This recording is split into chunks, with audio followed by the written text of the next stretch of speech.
Ollie's Farmers, and welcome back to another episode of Ollie's Farm. And today Bartletts have arrived on the farm and they're ploughing up the land here with these big fence. I'll just show you now. Here comes one. It's a big Fendt tractor here, a big 936 Vario. Here she is with a sumo front weight on there, and on the back a Vernon plough with I don't know how many furrows just yet. Look at this absolute beast on the farm today. A 7 furrow plough, is it? What an absolute weapon. 7 furrows, yeah. 7 furrow, reversible Vernon plough. Oh, look at that. There will be a lot of weight in that plough. And there she goes. So the Fendt 936 and the Vernon plough there are turning over the soil and preparing it for the next Fendt, which is coming along after it, and it's got a ridger on the back. And the reason it's got a ridger on is so that it can make these ridges, as you can see just here, and what the ridges create is the beginning of a bed for the carrots to go in. So let's go and check out this Fendt here, which is ridging the ground ready for the carrots.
Look here at the size of the beds which that Fendt has just formed. I'm now standing in the bed here and it's coming up to just over my knee height there, and they are very, very deep indeed. So that's why they're using these very big high horsepower Fendt 936 tractors.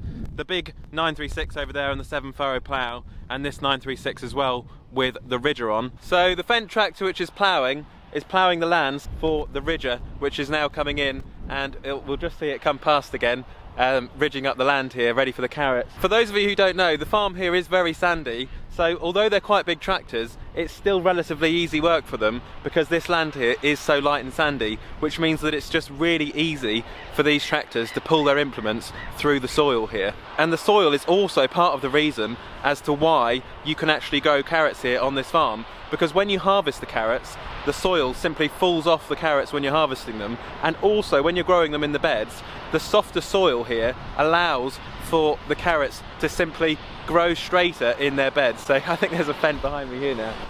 But I'm just having a great time just watching these two massive Fendts drive past. Two 936s, look at that over there.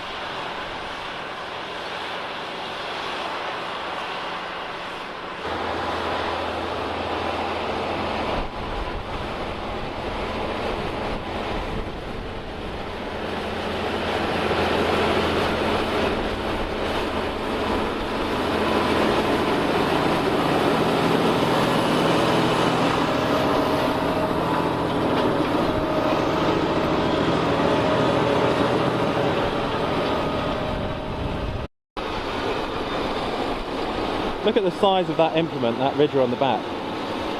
It is absolutely massive.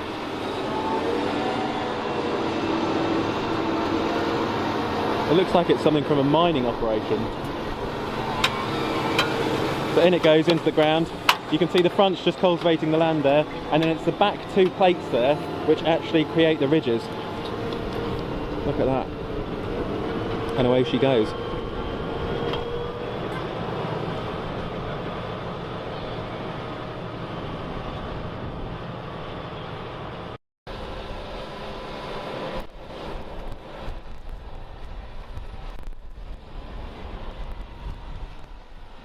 and down the plough goes there.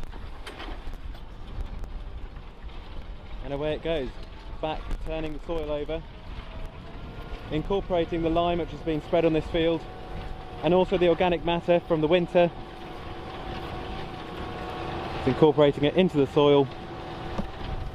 It's burying all of the trash and the organic matter, like I said, into the soil bed there, ready for the carrots when they're planted later on in the month. So these Fendt tractors, these Fendt 936s, are 330 horsepower, and on boost they go up to 355 horsepower.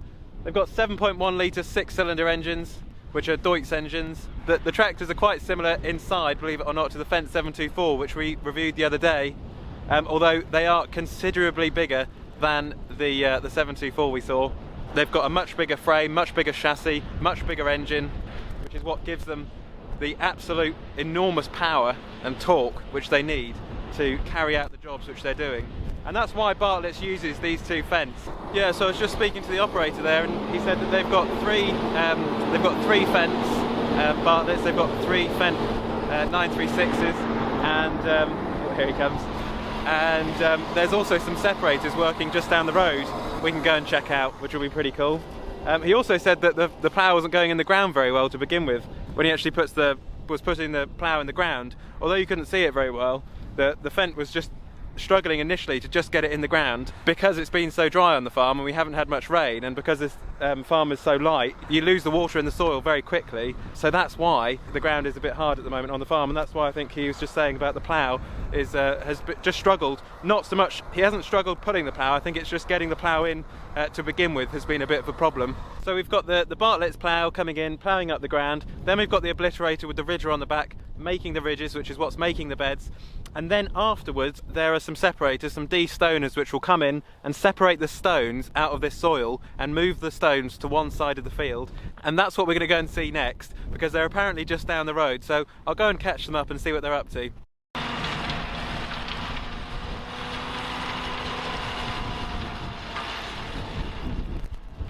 So here are the de-stoners, and what they're doing is separating the stones from the soil. These stoners will be heading back to the farm soon to go and do the fields which we just saw with the Fendt tractors. On the left-hand side, the de-stoners, the scan stones there, they're just picking up the soil, sifting through it with the webs, and then depositing the stones over a bed. So you can just see on the bottom here, here's all the stones and clods which have been taken out of the soil, and then they're just depositing them on the right-hand side. And then when they get to the end of the row, they then pick this row up and then go over again until they get all the way to the end of the field there, so that all of the stones are pushed away to the side of the field. So that's what de-stoning is, and they've got to do it so that the beds are free of stones, anything essentially which can be picked up by the harvester. And also one of the big reasons as to why the stones and clods of soil are taken out of the soil is so that the soil is soft, and they're trying to create a soft seed bed so that the carrots, when they're growing, can grow nice and straight, so that when they've grown in the supermarkets, everyone likes to see a nice straight carrot. So that's another reason as to why de-stoning has to take place. Down here in the carrot beds, we can see that there's 1, 2, 3, 4, 5 de-stoners, and there was also another de-stoner as we came into the field as well. So that's 6 de-stoners working this land. And the reason as to why they have to use so many de-stoners is because they're really, really slow. As you would have seen that last de-stoner there, it was moving very, very slowly. So you need a lot of de-stoners to cover a lot of ground to be able to get ahead and plant the crop quickly, the crop of carrots quickly. So that's why they've got so many de-stoners, for those of you guys who are wondering. The guys have all just pulled up now to finish off the day. So we've got a New Holland T7 230 at the front there, and then we've got another one behind that as well. And then obviously we've got another one just pulling up at the end. And there we go, he's finished for the day today. So they'll come back tomorrow and finish off the rest of this field, and then they'll be back again to go on the field which we've seen today with the Fendts to finish that field as well. So they've got a lot of work to do. Oh, just hitting on the bed there.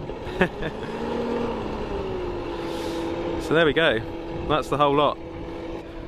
So the destoning fleet is made up of New Holland tractors, and then the ridging tractors we saw, which were the big fence, are like the ridging and main tillage tractors. There's also as well quite a high horsepower T7 New Holland, which you guys would have seen in a previous video, which was with the obliterator earlier on in the year when they were cultivating up a piece of land. So there we go guys, another day over and done with. As you can see, they've done a great job today, and the guys have really been working flat out today to try and get this field done. So hopefully you guys have enjoyed today's video. If you have, do tap the subscribe button down below to subscribe to the channel, and you can also tap the little bell to be notified when there is a new episode of Ollie's Farm. And do give the video a thumbs up, because it means a lot to the channel and it really does make a difference with the videos. So if you could give this a thumbs up, that would be absolutely fantastic guys. And as always guys, do comment, rate and subscribe for plenty more videos to come. I like the sound of fire!